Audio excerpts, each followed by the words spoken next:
예, 오늘 고린도전서 강의 첫 시간 하도록 하겠습니다. 예, 오늘은 특별히 고린도전서라고 하는 그 하나님의 말씀 그 전체적인 개요를 여러분에게 말씀드리는 그런 시간을 갖도록 하겠습니다. 여러분이 지금 흠정역 성경 가지고 계시면 거기 고린도전서 이렇게 시작이 되면서 그 앞에 개요가 간단하게 그렇게 기록이 되어 있습니다. 기록자는 사도 바울, 그 다음에 기록 시기는 주후 55년경, 성격은 교회를 위한 편지, 이런 내용이 있으니까 여러분께서 한번 보시고요. 아침에 제가 잠깐 말씀드렸지만 사도 바울이 약 30살쯤에 회심하게 됩니다.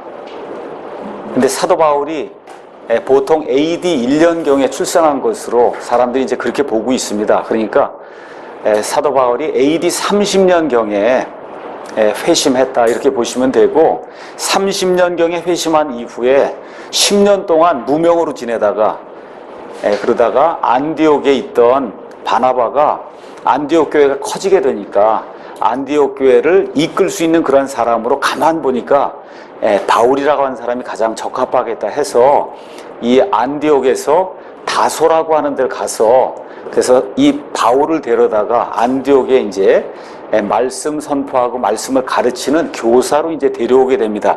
그 이후부터 이 바울이라고 한 사람이 사도행전 11장 끝부분부터 사도행전 28장까지, 그러니까 사도행전이 총 28장이 있는데 바울의 회심이 9장에 기록이 되어 있고, 그 다음에 무명으로 들어갔다가 11장 끝부분에 이제 부르심을 받아서 실질적으로 바울이 일을 한 모든 게 기록이 된 게 12장부터 28장까지 그렇게 이제 기록이 되어 있어요.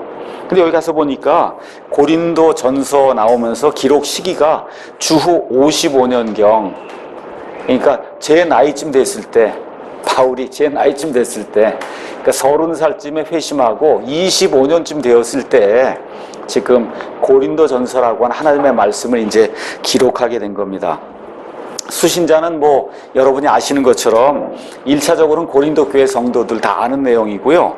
고린도전서 1장 2절에 가서 보면 꼭 고린도 교회 성도들만 위해서 보낸 건 아니다 하는 걸 알 수 있습니다. 1장 2절에 고린도에 있는 하나님의 교회 곧 그리스도 예수님 안에서 거룩히 구별되고 성도로 부르심을 받은 자들과, 여기가 고린도 교회 성도들이에요. 그 다음에 또가 나오죠. 또 각처에서 예수 그리스도 우리 주 곧 그들과 우리의 주 되신 분의 이름을 부르는 모든 자들에게 편지한다, 이렇게 돼 있어요. 그러니까 다른 서신에는 이 뒷부분이 거의 없습니다. 빌립보, 그럼 빌립보 교회 성도들에게, 에베소 교회 성도들에게, 그 수신자가 거의 그 지역 교회 성도들로 한정이 되는데, 여기 고린도 교회에 보낸 이 서신을 보면 고린도 교회 성도들 뿐만 아니라 특별히 각처에서 예수님의 이름을 부르는 그런 모든 사람들에게 이제 편지한다, 이렇게 이야기하면서 고린도 교회 성도들뿐만 아니라 그 당시 여러 지역에 흩어져 있던 모든 성도들을 위해서 사도 바울이 이 고린도 전서라고 하는 그런 말씀을 기록한 것을 우리가 이해할 수가 있습니다. 신약 성경에서 가장 긴 장을 들라 그렇게 이야기하면 마태복음이 28장, 또 뭐가 있을까요? 사도행전이 28장, 그렇죠? 그 두 장이 가장 긴 장이에요. 근데 고린도 전서가 지금 16장으로 돼 있고 고린도 후서가 13장으로 돼 있습니다. 그러면 고린도 교회라고 하는 그 한 교회를 위해서 지금 사도 바울이 29장을 서신을 쓴 거예요. 그러니까 신약 성경에서 사실은 가장 긴 그런 어떠한 그 말씀이라 그럴까? 이게 사도 바울의 고린도 교회에게 준 그러한 서신서다. 물론 그게 전서와 후서로 나뉘어 있지만 자그마치 29장을 하려 했으니까 얼마나 많은 말을 그 안에 사도 바울이 기록을 했는가 우리가 이제 살펴볼 수가 있습니다.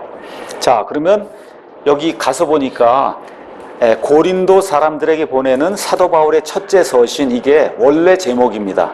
원래 제목, 우리가 이걸 짧게 해서 그냥 고린도 전서다, 이제 그렇게 이야기하는 거예요. 그래서 서신의 이름은 바울이 편지를 쓴 그 수신자들이 있어요. 그 수신자들이 고린도 교회이기 때문에 그 고린도 교회에서 이제 유래가 되었습니다. 고린도 전서 후서를 잘 이해하시려면 사도행전 17장, 18장, 19장에 나와 있는 사도 바울의 제2차 선교 여행이라고 하는 그 부분을 이해하셔야, 그래야 사도 바울이 이 편지를 쓰게 된 그런 배경과 고린도 교회에 어떤 문제가 있었고 어떤 일이 있었나 이런 것들을 저와 여러분이 이해를 할 수 있기 때문에 오늘은 특별히 사도행전 18장에 바울이 고린도에서 사역하던 그런 내용을 여러분에게 이제 잠시 말씀을 드리도록 하겠습니다. 제가 오늘 이거 나누어 드리면서 지도를 이제 한 장 이렇게 드렸는데, 이 지도는 여러분 가지고 계신 성경책 뒤에 지도가 이제 나와 있습니다. 예를 들어 한영대역 성경 같으면은 지금 18쪽에 사도 바울의 1, 2차 선교 이렇게 나와 있어요. 물론 이거 보셔도 되고, 큰 글자든 한영대역이든 스타디 바이블이든 다 여기 칼라로 지도가 나와 있으니까 칼라로 여러분에게 설명해 드리는 것이 훨씬 좋기 때문에 제가 칼라에 있는 걸 보고 여러분에게 이제 말씀을 이렇게 설명해 드리겠습니다. 자, 예루살렘에서 처음에 이제 교회가 시작이 됐어요. 이렇게 시작이 돼서 예루살렘을 떠나지 않는 거예요, 사람들이. 이렇게 될 때 스데반 사건이 생기면서, 그러면서 스데반 죽음을 통해서 거기 사도들 몇 명을 제외하고는 모든 사람이 각처로 퍼져나가는 그런 일이 이제 생기게 됐습니다. 그래서 사도행전 8장 이후로 넘어가니까 사도행전 2장에 나와 있는 것처럼 성령님이 임하신 후에 너희가 이제 권능을 받으면 예루살렘과, 그렇죠, 그 다음에 사마리아, 그렇죠, 예루살렘과 유대와 그 다음에 사마리아와 땅끝, 여기까지 그런 순서가 나와 있는데, 사도행전 7장까지는 예루살렘 이야기를 하는 거예요. 그 다음에 유대라고 하는 그 지방 이야기를 하는 거고, 8장으로 넘어가면서 드디어 사마리아 이야기를 하는 거예요. 사마리아. 그 다음에 사도행전 10장을 넘어가면서 드디어 이방 사람이 고넬료가 구원받으면서 땅끝까지 복음이 선포되는 그런 내용이 이제 사도행전에 기록이 되어 있습니다.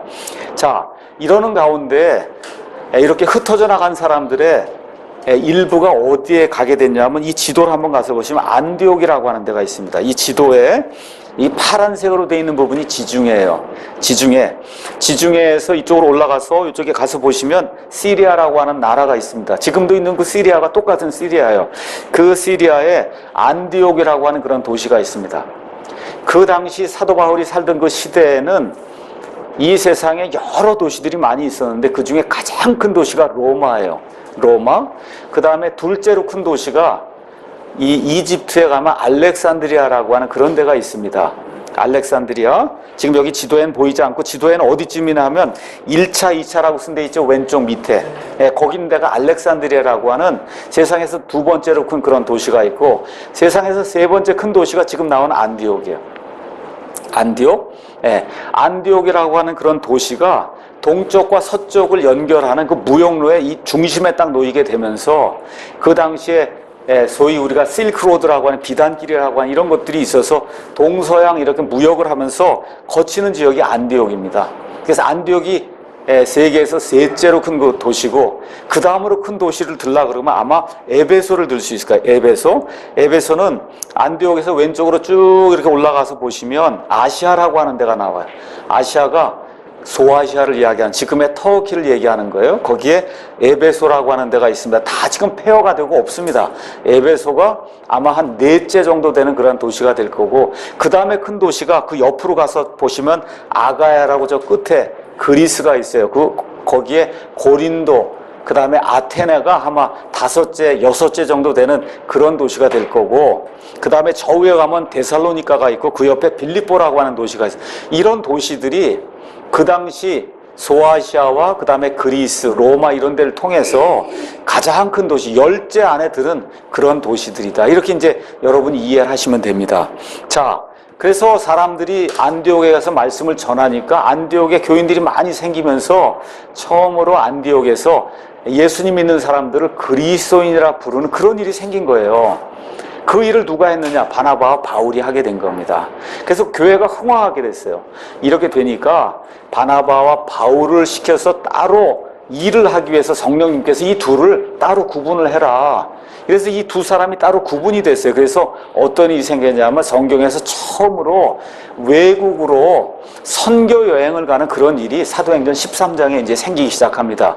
사도행전 13장부터 시작해서 14장에 나와 있는 게 그게 사도 바울의 1차 선교 여행이에요. 1차 선교 여행. 그래서 여기 이 그림에 가서 보시면 1차 출발은 파랗게 돼 있고 1차 귀환은 노랗게 이제 돼 있습니다. 이것이 끝난 이후에 예루살렘 공회에 이제 올라가서 예루살렘 회의를 하면서 이 이방인들이 지켜야 될 거, 지키면 안 될 거, 뭐 이런 것들을 의논하는 그런 회의가 사도행전 15장에 열리고 15장 끝부분에 가서 우리가 복음을 선포한 그런 교회들에 다시 한번 가서 그들이 어떻게 행하는가를 보자 해서 사도행전 15장 36절부터 18장 22절까지 사도 바울의 2차 선교 여행이 나옵니다. 근데 아시다시피 바나바와 바울과 큰 다툼이 있어서 2차 선교 여행부터는 바나바는 이제 안 나오고 바울만 이제 나오게 되는 거예요. 그래서 여기 가서 보시면 2차 출발은 출발은 어디서 하는 거냐면 안디옥에서 하는 겁니다. 안디옥이 선교 출발 기지예요. 그럼 돌아오는 것도 어디로 와야 돼요? 안디옥으로 와야 되는 거예요. 선교 여행은 항상 안디옥에서 시작해서 안디옥으로 다시 오는 거예요. 그래서 2차도 시작이 안디옥에서 시작이 된 겁니다. 그래서 2차 가서 보니까 빨간 거 가서 보면 안디옥 해서 옆으로 이렇게 가면서 다소라고 하는데 보이시죠? 네, 다소. 다소가 바로 사도 바울이 태어나서 자랐던 데예요. 한 몇 살까지 자랐냐? 한 13살까지 사도 바울이 출생해서 자라면서 바리새인으로 유대인들의 철저한 교육을 받았던 그 도시가 다소라고 하는 그런 도시다. 다소는 그 당시 세상에 이 커다란 도서관을 뒀던 그런 몇 개의 유명한 도시가 있었어요. 근데 다소에 엄청나게 큰 도서관이 있었어요. 다시 말해 교육을 크게 받을 수 있는 그러한 환경 속에서 사도 바울이 이제 자라게 됩니다. 그리고 13살 이후에는 더 이상 거기서 배워서는 율법 박사가 될 수 없기 때문에 그래서 아버지가 바울을 어디로 예루살렘으로 유학을 보낸 거예요. 그래서 13살쯤 이후에는 바울이 예루살렘에 와서 가말리엘이라고 하는 율법 박사 밑에서 그 문화생이 돼서 이 구약 성경을 배우는 그런 일이 이제 생기게 된 겁니다. 자, 이렇게 됐고 그쪽으로 쭉 넘어가면서 여러분이 중간에 보면 안디옥이라는 게 또 하나 나옵니다. 맞죠? 그거는 비시디아 지방의 안디옥이에요. 안디옥이라고 하는 건 안티오쿠스 대제라고 하는 황제가 있었어요. 시리아에. 그 황제가 자기 이름을 기념하기 위해서 곳곳에 여러 도시를 만들었어요. 그렇게 만든 도시 이름이 안디옥이에요. 그러니까 알렉산더도 여러 도시를 만들었어요. 알렉산더가 만든 도시의 이름이 알렉산드리아입니다. 그러니까 알렉산드리아가 여기 이집트에도 있고 인도에도 있고 여러 곳에 있었어요. 그래서 여기 나와 있는 게 비시디아의 안디옥. 이렇게 쭉 가면서 어디로 가냐면 드로아라고 하는데 보이시죠? 드로아에 가서 성령님께서 이제 더 이상 여기 하지 말고 어디로 가죠? 마케도니아 사람이 그렇죠? 우리를 보내달라고 이렇게 이야기했다 해서 드디어 어디로 넘어가는 거냐 하면 드로아에서 빌립보로 들어가는 거예요. 이 드로아에서 빌립보로 들어가는 게 이게 큰 획을 긋는 사건이에요. 뭐냐? 유럽으로 들어간 거예요. 이제 드디어 처음으로 복음이 유럽에 이제 들어가게 된 겁니다. 복음이. 그래서 여기 드로아라고 하는데 조금 위에 가면 무시아라고 있죠. 무시아 있는데 거기 큰 도시가 지금의 콘스탄티노플, 이스탄불이에요. 그래서 지금의 그 이스탄불이 이쪽은 아시아고 이쪽은 유럽이 되는 그런 도시가 이스탄불, 중세에는 콘스탄티노플 그렇게 이제 불렀던 그런 도시입니다. 자, 그래서 이제 빌립보로 갔다가 빌립보 사건 아시죠? 옥에 갇히고 매막관 그런 사건. 그거 끝난 이후에 암피폴리스로 지나서 데살로니가로 가서 말씀을 한 보름 이상, 보름에서 3주 정도 지난 가운데 교회가 세워졌어요. 교회가 이렇게 세워진 이후에 여기 있던 데살로니가의 유대인들이 바울을 잡아 죽이려고 하니까 어디로 도망가냐? 베레아로 도망가요. 베레아로 이제 도망갔다가 또 거기까지 쫓아온 거예요. 이 데살로니가 유대인들이 바울을 잡아 죽이려고. 그래서 바울이 어쩔 수 없이 어디로 피신을 하냐? 저 밑에 아테네로 피신합니다. 아테네. 그래서 아테네에 가서 하나님의 말씀을 선포한 그 일이 사도행전 17장에 기록된 거예요. 자, 그런데 아테네에 가서 열심히 말씀을 선포했는데 철학을 가지고 변증을 하다 보니까 구원시킨 사람이 없게 된 그런 안타까운 일이 생긴 거예요. 그래서 아테네를 떠나서 드디어 사도행전 18장에 가니까 어디로 가냐? 고린도로 이제 들어가게 된 겁니다. 고린도 들어간 다음에 고린도에서 그 다음에 에베소로 가서 에베소 사역을 한 그런 내용이 19장에 이제 기록이 돼 있는 거다. 이렇게 이해를 하시고 제가 이제부터 사도행전 18장에 있는 그 내용을 여러분에게 이제 잠시 말씀을 드리겠습니다. 자, 사도행전 18장 1절 가서 보니까 이 일들 뒤에 바울이 아테네를 떠나 고린도에 이르러 본도에서 태어난 아굴라라 하는 어떤 유대인을 만났는데, 자, 드디어 아굴라와 브리스길라라고 하는 부부가 사도 바울을 만나서 같이 사역을 시작하는 그런 내용이 여기 사도행전 18장에 이제 기록이 돼 있습니다. 거기 가서 보니까 그가 자기 아내 브리스길라와 함께 최근에 이탈리아에서 왔더라. 클라우디우스라고 하는 황제가 유대인은 다 로마를 떠나라 그렇게 명령을 내렸기 때문에 로마에 살 수가 없는 거예요. 그래서 어디로 지금 오게 되느냐, 여기 가서 보니까 고린도로 왔다는 거예요. 고린도. 그래서 아까 봤던데 고린도 저 옆으로 가면 로마가 있는데 로마가 굉장히 큰 도시예요. 그 큰 도시에서 고린도도 그 당시에 상당히 큰 도시였기 때문에 이쪽으로 브리스길라와 아굴라 부부가 이민을 하게 된 겁니다. 이주를 하게 된 겁니다. 그래서 3절 가서 보니까 생업이 바텀으로 그들과 함께 머물며 일하니라. 그들의 직업으로 보면 천막을 만드는 사람들이다. 둘 다 천막을 만드는 그런 사람이었다. 자, 그가 안식일마다 회당에서 토론하며 유대인들과 그리스인들을 설득하니라. 자, 이런 말씀이 쭉 나오는 가운데 7절에 그가 거기를 떠나 그래서 고린도에 이제 들어갔다거나 한 군데를 갔다가 고린도에 있는 다른 데로 들어가는 거예요. 어디로 갔냐? 하나님께 경배하던 유스도라 하는 어떤 사람의 집으로 들어갔는데 그의 집은 회당에 바싹 붙어 있더라. 그러니까 고린도 교회는 유대인들의 회당 바로 옆에 어디 근처에 있었구나. 그 내용을 또 이해를 하셔야 되는 겁니다.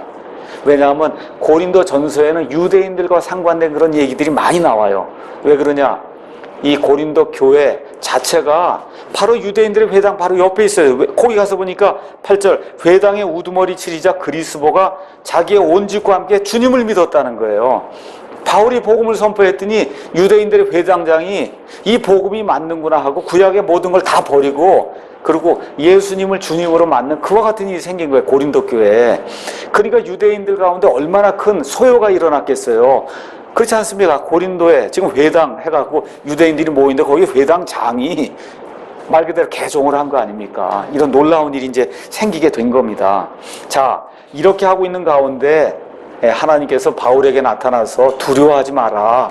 이 도시 안에 내 사람이 굉장히 많다 하고 하나님이 격려해 주신 그와 같은 내용이 9절 10절에 이제 나옵니다. 이렇게 되니까 바울이 힘을 얻어서 고린도 교회라고 하는 그 고린도에서 자그마치 11절 가서 보니까 1년 6개월을 머물렀다는 거예요.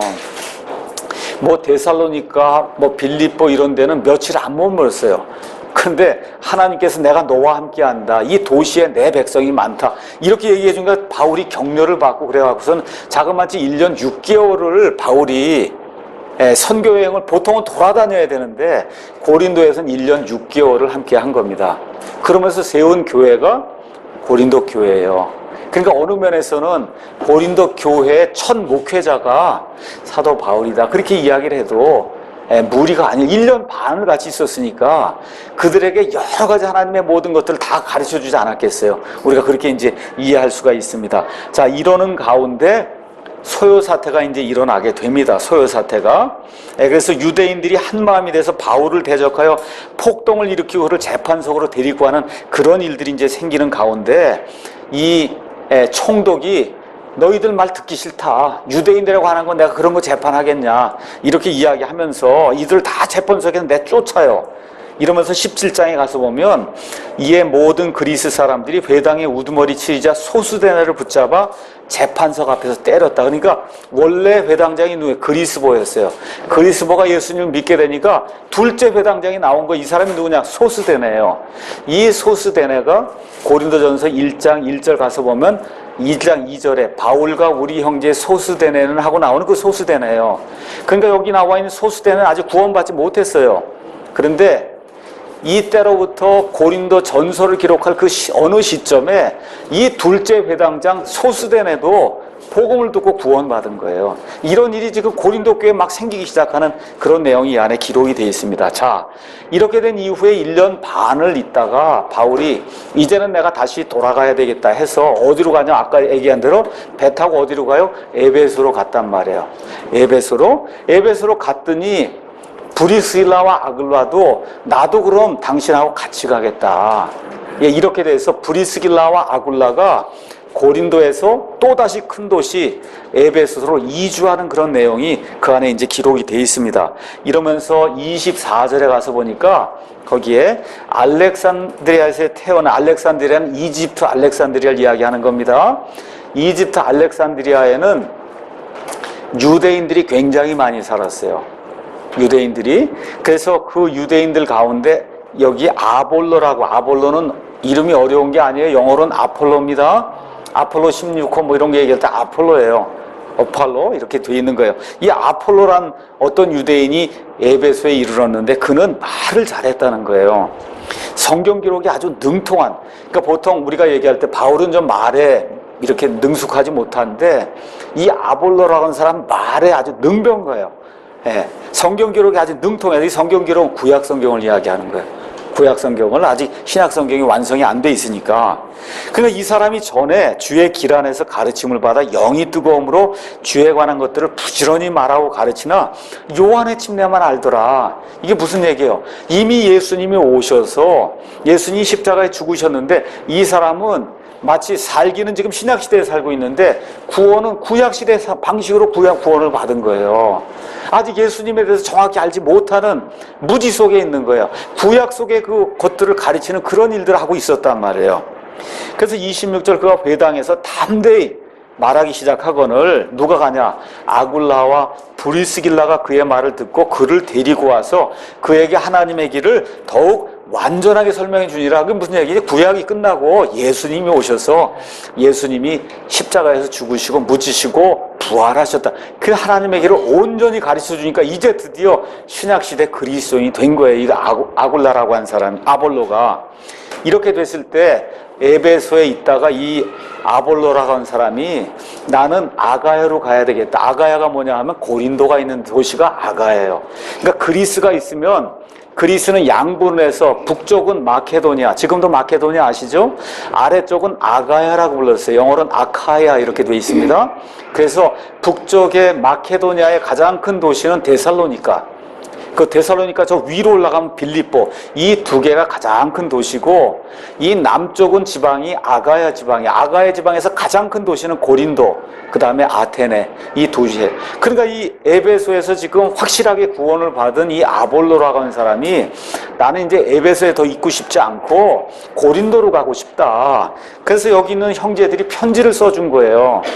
그 당시에 예수님을 믿는다고 하고 교회 가서 뭐 말 그대로 사취하고 그런 사람들이 있기 때문에 편지를 써준 거예요. 이 사람은 확실히 예수님 믿는 사람이 우리가 보증하는 사람이다. 이렇게 해갖고 이 사람이 27절 가서 보니까 형제들이 편지를 써서 제자들에게 권면하여 그를 받아들이게 하니라. 그래서 그가 가서 은혜를 통하여 믿게 된 사람에게 많은 도움을 주었다는 거예요. 그래서 고린도전서를 보다 보면 1장에 나는 바울파다, 나는 아볼로파다 이게 나오는 게 이 일 때문에 세운 건 누가 세웠어요? 지금 바울이 세웠는데 바울 이후에 지금 누가 거기 갔어요? 아볼로가 가게 되는데 아볼로가 말을 잘했단 말이에요. 아주 지금식으로 얘기하면 아주 유능한 설교자였단 말이에요. 바울이 교리를 잘 가르치고 해서 다 세워놨는데 유능한 설교자가 나서서 성경 기록된 능통한 사람이 나타나서 말씀을 전하니까 교회가 흥황하게 된 거예요. 이렇게 되다 보니까 그 안에 바울을 추종한 사람이 생기고 그 안에 나는 그래도 말 잘하는 아볼로가 나왔다. 이런 사람들이 이제 생기게 된 겁니다. 자, 이런 일들이 이제 그래서 19장 1절에 아볼로가 고린도에 있는 동안, 그렇죠? 그 고린도가 그 위에 나가 있는 아가야예요. 자, 이런 내용들을 여러분이 기억을 하면, 바울, 그 다음에 아볼로, 이런 사람들이 고린도에서 이게 사역을 했구나. 그래서 그 교회에 이런 문제가 있었구나. 요 내용들을 잘 이제 여러분이 이해를 하셔야 됩니다. 자, 그러면 이 고린도 교회라고 하는 데는 이방인들과 그 다음에 유대인들이 공존한 상당히 큰 도시, 상당히 큰 도시에 있는 상당히 큰 교회예요. 자, 그럼 고린도는 어떤 데냐? 상당히 큰 항구 도시입니다. 굉장히 큰 항구 도시예요. 그래서 로마 사람들의 통치를 받으면서 항구가 굉장히 컸는데 고린도에는 항구가 2개가 있었습니다. 2개. 그래서 한쪽엔 고린도 항이 있고 다른 한쪽엔 겐그레아라고 하는 그런 항이 있어요. 겐그레아. 그래서 여러분이 사도행전 18장 거기 가서 보시면은 겐그레아 이야기가 나와요. 겐그레아에서 머리를 여기 18장 18절에 나오네요. 바울이 전에 서원한 것이 있었으므로 겐그레아에서 머리를 깎았더라. 그래서 겐그레아는 고린도에 있는 또 하나의 항구예요. 항구. 그래서 굉장히 큰 항구 도시로 말 그대로 죄와 방탕이 가득했던 그런 이방인들의 아주 전형적인 그런 도시였습니다. 자, 여기서 이제 말씀을 선포하고 교회를 세우고 이러는 가운데 바울에게 말이 들려오기 시작한 거예요. 교회 안에 뭐 바울파가 있다 그러죠. 아볼로파가 있다 그러죠. 게바파가 있다 그러죠. 그리스도파가 있다 그러죠. 교회가 다 분열이 됐습니다. 이런 얘기가 들려오기 시작한 거예요. 또 어떤 얘기가 들린 거예요. 이 안에 교회 안에 어떤 사람들이 법정에 가서 형제들끼리 고소합니다. 우리 교회 안에 음행이 생겼습니다. 우리 교회 주의 만찬 하다가 사람들이 죽는 일이 생기고 결혼해야 됩니까? 이혼해야 됩니까? 그렇죠? 이런 문제가 생길 뿐만 아니라 우리 교회에 이 은사가 굉장히 선물이 막 넘쳐나서 다른 나라 말 막 하고 그러는데 이런 사람들이 사람들 깔보고 얕보고 뭐 교회 안에 은사가 넘친다고 이것도 어떻게 해결해야 되는 겁니까? 그러는 가운데 또 어떤 문제가 생겼어요. 자꾸 여기 이 이방인들이 와서 부활이 어디 있냐고, 부활은 다 지나가고 부활 같은 거 없는 거다 이 얘기를 하니까 이 예수님을 믿는 이 성도들 가운데 부활이 없는 걸로 생각하는 사람도 생기기 시작한 거예요. 부활이 없다. 아시겠죠? 또 헌금을 어떻게 해야 됩니까? 헌금. 이런 각종 문제가 바울의 귀에 들려오기 시작한 거예요. 바울의 귀에. 그래서 지금 바울이 이런 모든 문제들을 하나하나 설명해 주기 위해서 자그마치 16장을 할애해서 고린도 전서를 기록한 겁니다. 그 고린도 전서를 기록해서 보냈는데 그걸 다 문제가 끝난 게 아니라 또 어떤 문제가 생긴 거예요. 그 교회 그 편지를 받은 사람들이 이거 바울이 약속을 잘 안 지키는 사람이네. 이 사람 사도가 아니다. 이렇게 얘기하면서 바울의 사도직을 의심을 하고 그러면서 교회 안에 또 분란을 일으키는 그런 일들이 생겨서 할 수 없이 고린도 후서라고 하는 그 서신서 13장을 기록을 한 거예요. 그러니까 고린도 전서, 고린도 후서는 문제가 많은 교회에게 보낸 그런 내용이에요. 그래서 교회에 문제가 많으면 많을수록 고린도 전서와 고린도 후서를 많이 읽어야 된다. 그러니까 그 당시 그 교회가 많은 문제를 갖고 있었기 때문에 저와 여러분에게 큰 도움이 되는 거예요. 그렇잖아요. 이런 문제가 없었으면 우리가 이런 문제를 교회에 생기면 어떻게 해결합니까? 이런 교과서가 있어야 우리가 문제를 해결할 거 아닙니까? 근데 다행히 고린도 교회가 아주 문제가 엄청 많았던 그런 교회가 되다 보니까 거기 있던 그런 문제를 해결하기 위해서 하나님의 감동을 받아서 이 말씀을 기록해 놓으니까 법정 시비는 어떻게 하고 결혼은 어떻게 하고 이혼은 어떻게 하고 부활 문제는 어떻게 하고 주의 만찬은 어떻게 하고 헌금은 어떻게 하고 이런 모든 문제를 성경적으로 해결할 수 있는 그런 해결책이 이 성경 말씀을 통해서 우리에게 주어지게 된 겁니다. 그런 면에서 우리에게는 복이 된 건데 고린도 교회 성도들에게는 힘든 그런 상황이 생긴 거죠. 자기들 마음대로 하댔는데 하나님께서 이렇게 말씀하신다고 말씀이 가니까 싫어하게 되거든요. 이런 문제가 이제 나오게 됐다. 그 고린도전서는 16장, 그 다음에 437절로 이제 구성이 되어 있고, 핵심장은 2개가 있습니다. 13장, 우리가 사랑장이라고 얘기하는 13장이 있고, 또 부활장이라고 얘기하는 15장이 있습니다. 자, 그럼 고린도 교회에 사도 바울이 주고자 했던 그 메시지의 핵심 내용이 뭐냐? 한마디로 얘기하라. 모든 것을 품위 있고 질서 있게 행하라는 거예요. 그러니까 우리가 성도라고 이야기하면 고린도전서 1장 1절에 뭐라고 그러죠? 하나님의 뜻에 의해 거룩히 구별된 성도라고 그러잖아요. 그러면 품위 있고 질서 있게 모든 걸 행해야 된다는 거예요. 믿지 않은 사람들이 우리 교회에 들어와서 교회에서 예배드리고 교회에서 음식을 배분하고 음식을 먹고 교회에서 말하고 행동하는 모든 이런 걸 보면 야, 정말 질서가 있고 품위가 있구나. 이렇게 행해야 된다는 거예요. 이게 없었기 때문에 고린도 교회가 세상 사람들에게도 지탄을 받을 수밖에 없는 그런 교회로 전락하게 됐다는 겁니다. 교회에서 그냥 꽝꽝대고 음악을 해대고 해봐요. 세상 사람들도 하는 그러한 일들을 하고 있으니 밖에 있는 사람들이 들어오면 어떻게 생각하겠어요? 이건 뭐 나이클럽보다 더 나쁘구나 이렇게 생각할 거 아닙니까? 이게 도대체 무슨 음악을 하고 있는 거냐, 이게 이 사람들 미친 거 아니냐 이렇게 생각하지 않겠어요? 사도 바울의 얘기예요. 너희가 다 쏠라쏠라대고 사도행전 14장에 가서 다른 나라 말을 한다고 그러면 다른 사람이 들어와서 보고 너희 보고 미쳤다 그러지 않겠냐. 그렇죠? 왜 그래요? 질서가 없고 품위가 없고 혼동이 있고 이렇게 되다 보니 그런 일이 생긴다. 교회에선 그런 일이 생기면 안 된다. 바울이 이제 그 얘기를 해주려고 그러는 겁니다. 자, 그럼 고린도 교회에 여러 가지 문제가 있었는데 많은 사람들이 그건 고린도 교회만의 문제지 우리 교회 문제는 아니지 않느냐. 아니에요. 고린도 교회에 있던 그 문제가 거의 대부분 역사를 통해 흘러가는 가운데 이 세상에 존재했던 대부분의 교회에 이 모양 저 모양으로 나타났던 동일한 그런 문제라는 겁니다. 특히 어느 교회에서 이런 문제가 발생하느냐, 육적인 그리스도인들이 많은 교회에서 이런 문제가 발생한다는 거예요. 오늘 우리 박병원 목사님이 얘기한 대로 기저귀만 찬 사람들이 너무 많으면 그러면 문제가 발생한다는 거예요.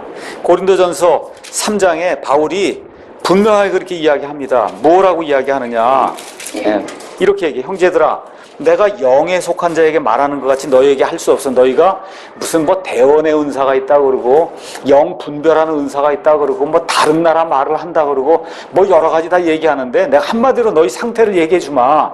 너희가 영에 속한 자가 아니라는 거야. 그렇죠? 그렇게 할 수가 없다는 거예요. 그래서 육신에 속한 자 곧 그리스도 안에 있는 갓난아이들에게 말하는 것이 하였노라.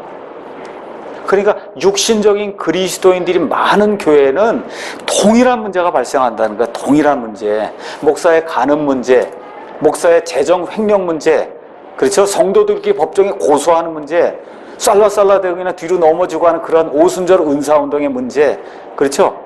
주의 만찬을 경홀히 여기는 그런 문제, 이혼 결혼에 대한 어떤 확실한 관이 없어서 헤매는 그런 문제, 이런 문제가 또 파당을 짓고 나는 목사 파당, 누구 집사 파당, 이런 파당 짓는 그런 일이 육적인 그리스도인들이 가득 찬 그런 교회에는 공통적으로 늘 일어난다는 겁니다.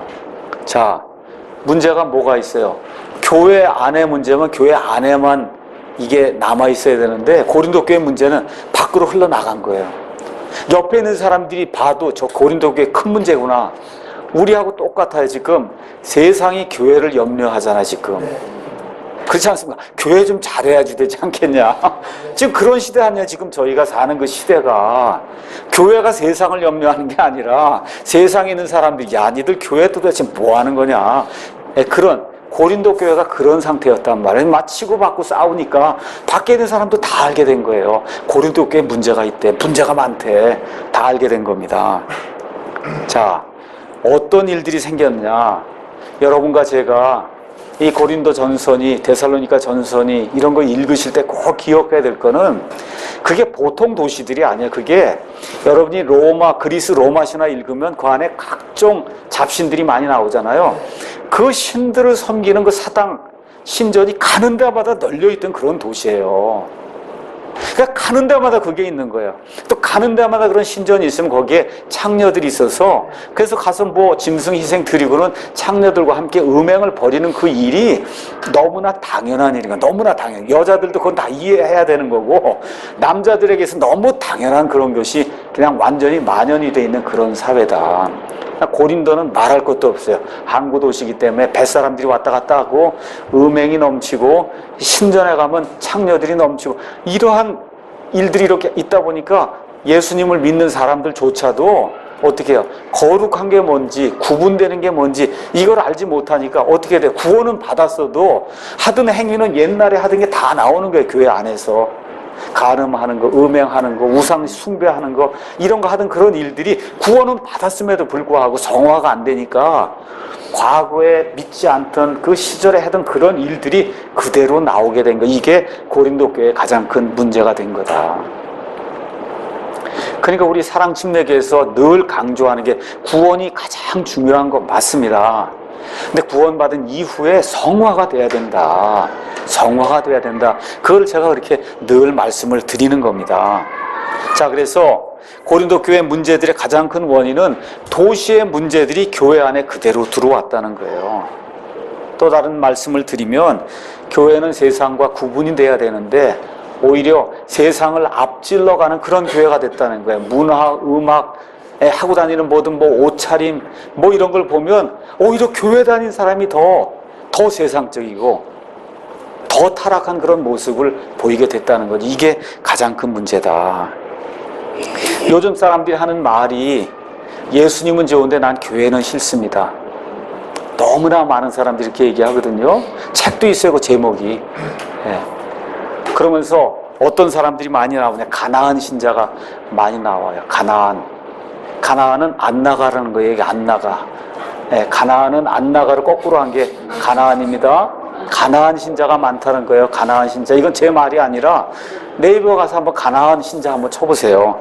제가 네이버에 나와 있는 글을 그대로 여러분에게 읽어드리겠습니다. 가나안 교인이 100만 명 정도나 된다고 한다. 100만 명. 교회가 싫다는 거예요. 예수님은 좋고 성경은 좋은데 교회가 너무 이상하게 하니까 싫다는 겁니다. 비정상이야. 질서가 없어요. 규모가 없어요. 교회가 싫다는 거예요. 가나안 교인들이란 가나안을 소유한 구원받은 교인이란 말이 아니라 과거에는 교회에 다녔지만 교인들 또는 교회 지도자들의 도덕적 결함이나 신앙의 이중성 등 교회의 여러 가지 문제로 실족하여 현재는 교회에 소속되지 않고 교회에도 출석하지 않는 교인, 즉 교회에 안 나가는 교인을 일컫는 말이 가나안 교인이다. 그게 얼마? 100만 명이 된다는 거야. 100만 명. 서구에서는 이런 사람들을 소속 없는 신앙인 또는 교회 없는 기독교인이라 부르지만 언제부터인가 우리 사회에서는 안 나가라는 교인 이런 말로 이제 불리고 있다. 그러면서 여기서 분석을 이렇게 해놓은 거예요. 실제로 그동안 한국 교회는 교회가 보여서는 안 될 많은 추태를 보였다는 겁니다. 교회 지도자들의 윤리적 문제나 세상 정치보다 더 추한 모습의 교회 정치꾼들의 일탈은 성도들의 신앙에 회의를 주었고 교회의 이미지를 실추시켰다. 또한 교회가 외형적 성장만 추구하는 교회의 모습에 많은 실망을 안겨주었다. 그래서 우리는 교회를 등진 이들의 비판이나 정서적 반감을 충분히 이해해야 하고 이들의 지적처럼 정말 교회는 거룩한 공동체로 세워져야 한다. 특히 목사를 비롯한 교회 지도자들의 철저한 회개와 자기 반성이 필요하다. 소금이 아니라 부패의 매개 역할을 하고 빛이 아니라 응달을 만드는 교회 목사들이 하나님 앞에 바로 서야 된다. 오늘의 교회 침체나 신뢰 추락에 대하여는 그 상당 부분이 교회 지도자에게 책임이 있고 이 가나안 교인을 양산한 책임에서 그들은 자유로울 수가 없다. 지금 네이버에 이렇게 지금 나오는 거예요. 일반 사람들이. 그러면서 또 뭐가 나오냐. 2013년 5월 16일 목회 사회학 연구소가 가나안 교인 316명을 설문조사하고 18명을 심층 인터뷰한 결과에 따르면 가나안 교인들은 대개 초등학교 시절 46.7%부터 5에서 15년 정도 43.2% 정도 교회를 열성적으로 또는 어느 정도 활동한 경험이 있다는 겁니다. 근데 대개 교회, 고등학교를 졸업한 뒤나 30대가 되면 교회를 떠났고 이미 교회를 안 나간 지 10년쯤 지난 그런 상태에 있다. 이렇게 지금 이야기하면서 가나안 교인은 기존 교회에 대한 의문과 불신을 드러내는 시대적 현상이라고 지금 신학자들이 진단한다는 거예요. 지금 고린도 교회와 같은 그런 문제가 발생을 하면 그러면 가나안 교인이 계속해서 양산될 수밖에 없다는 겁니다. 그래서 여기 가서 보니까 교회에 갱신이 없으면 더 떠날 것으로 보고 있다는 거예요. 지금 100만인데 더 많아진다는 겁니다. 그러면서 어떻게 해요? 한 발은 이렇게 교회에 담가놓고 한 발은 세상 담가놓고 양다리 걸치는 이러한 가나안 교인들이 앞으로 양산될 수밖에 없는 그런 상황이다. 바로 그 상황이 고린도 교회의 그 상황이라는 거예요. 고린도 교회가 가지고 안고 있는 그런 모든 문제가 지금 우리나라 가나안 교인을 배출하는 그와 같은 교회에 똑같은 그런 문제라는 겁니다. 목사들 보면 교회에 얼마나 많이 세습해요. 큰 교회 그러면 다 세습하려고 노력을 많이 합니다. 제가 여러분에게 분명히 말씀드릴 수 있는 것은 아들이 자라면 아버지 뒤를 이어서 그게 목사가 되면 더 좋은 거예요. 더 좋은 거예요. 그보다 더 좋은 게 어디 있어요? 그렇지 않습니까? 근데 문제는 실력이 없는 사람을 데려다가 노니까 문제가 되는 거지. 어려서부터 아버지의 신앙교육을 잘 받고 교회를 잘 이해하고 좋은 그런 신학을 다니고 해서 말씀을 잘 선포할 수 있는 사람은 아들이 더 잘할 수 있는 거예요. 그게 그런 상태가 있는 걸 누가 반대해요? 그래서 교인들이. 맞습니까? 근데 문제가 뭐예요? 그렇지 못한 사람을 데려다가 마치 기업 2세 이렇게 키우듯이 하기 때문에 지금 문제가 생기는 겁니다. 우리나라 지금 WCC 한다고 해서 종교 통합을 지금 하고 있어요. 큰 교회, 대형 교회 목사들이 WCC에 가장 앞장서고 있어요. 이제 며칠 있으면 교황이 오게 돼요. 교황이 뭐 축제분이라고 난리가 아니에요. 그렇죠? 제가 여러분에게 분명히 말씀드릴 수 있는 것은 교황 옆에 가까이 있는 그 순서대로 하나님이 미워하는 사람이다. 이래 목사들이 가서 줄 쓴단 말이에요. 이번에 가서 보면 사진 찍고 이제 줄 서고 나올 거예요. 교황 옆에 탁탁탁탁 붙어 있는 그 순서대로 하나님과 거리가 먼 사람이라고 보시면 된다. 과거에 한경직 목사님이 제일 먼저 뛰어나가서 맞이했거든요. 한경직 목사님이. 왜 그래요? 종교 통합에 제일 앞장선 분이 한경직 목사님이에요. 그 종교 통합을 위해서 세상 사람들이 마련해 놓은 상이 템플턴 상이에요. 템플턴 상. 그 템플턴 상은 종교의 이해를 통해서 인류의 복지에 증진을 이룬 그런 사람에게 주는 그런 상이 템플턴 상이에요. 그러니까 말 그대로 모든 종교는 같다. 우리가 종교끼리 화해해야 된다. 이거에 앞장선 사람 한경직 목사. 또 누가 탔어요? 달라이 라마, 마더 테레사, 빌리그램, CCC의 빌브라이. 종교 통합을 해야 되겠다는 이런 사람들에게 주는 상이 템플턴 상이에요. 종교계 노벨상이 아니고. 그걸 누가 탔어요? 한경직 목사님이 탔어요. 왜 그래요? 교황이 오니까 제일 먼저 나가서 큰 집에서 아버지가 오신다 하고 맞아드렸거든요. 이번에도 보세요. 누가 가장 교황 옆에 가서 쓰는가? 그 사람이 하나님이 가장 미워하시는 사람이다. 자, 교회가 불필요할 정도로 대형화가 되고 있어요. 교회가 커지는 건 나쁘다고 이야기할 수 없습니다. 그런데 불필요할 정도로 커지는 건 조심해야 되는 거예요. 그래서 어떻게 돼요? 교회를 프랜차이즈하고, 교회 이 목사가 여기 교회에서 전국에 있는 모든 교회를 다 통제하고, 심지어 미국에 있는 교회까지 통제하고, 이런 방식이 되면 그건 교회가 아니에요. 그건 기업이지. 맞습니까? 이렇게 대형화가 되는 거 하나님 원치 않는 겁니다. 원치 않는 거예요. 그렇게 대형화가 된 그런 교회 목사가 되면 안 하는 게 나아요. 저 같으면 안 하는 게 낫습니다. 그게? 그래서 이런 것들이 세상 사람들의 지탄을 받는 거예요. 재벌들 하는 거하고 똑같은 방식으로 교회를 운영하는 거 아닙니까? 그렇죠? 이번에 문제가 된 무슨 구원파라든지 이런 모든 교회 특징이 뭐예요? 교주가 하나 있는 거예요. 교주가. 그 교주가 전국에 있는 모든 교회, 전 세계에 있는 모든 교회를 통제하는 겁니다. 이거는 아니다. 그런 교회는 예수님이 알지 못하는 그런 교회다. 성경에 나와 있지 않은 그런 교회예요. 그 다음에 요 근래에 신사도 운동이라는 게 또 등장해서 내가 사도라고 주장하는 그런 사람이 나오면서 사자 소리 내고 개 소리 내고 뒤로 넘어지고, 그렇죠? 이런 오순절 은사운동을 심하게 하는 그런 데가 있어요. 이게 다 뭐예요? 하나님이 미워하는 거예요. 하나님 미워하는 거. 아니, 하나님이 그렇게 쌀러쌀러야 되고 그런 미친 듯이 말하는 그런 하나님이 그런 말을 듣는 분이냐? 그거 아니거든요. 정상적으로 제 말을 하고 정상적으로 우리가 기도하면 되는 거지. 그렇게 하는 이 혼동을 일으키는 걸 좋아하는 하나님이 아니다. 이런 모든 것들 한번 가서 가만히 보면, 이거 하는 교회 보면 세상 사람들이 뭐라 그래요? 정말 교회가 잘해야 되지 않겠냐 염려한단 말이죠. 이런 모든 문제가 지금도 있었고, 지금부터 약 2000년 전에 고린도 교회도 있었다는 거예요. 그리고 고린도 교회 이후에 이 세상에 세워진 대부분의 지역교회가 처음은 괜찮았는데 나중에 다 그런 모습으로 하면서 어떻게 됐어요? 형태가 다 없어요. 고린도 교회 없어졌습니다. 에베소 교회 없어졌어요. 데살로니가 교회 없어요. 존재가 없습니다. 하나님이 그대로 내버려 두지 않기 때문에 없어진 거예요. 그런 모든 교회들이. 그래서 이런 것들을 저와 여러분이 기억하면서 앞으로 고린도전서 1장부터 이제 16장까지 공부하면서 우리는 이런 사람이 되면 안 되겠다. 그렇죠? 육적인 그리스도인의 이걸 좀 탈피해서 정말 영적으로 성숙한 그런 그리스도인이 되게 되겠다.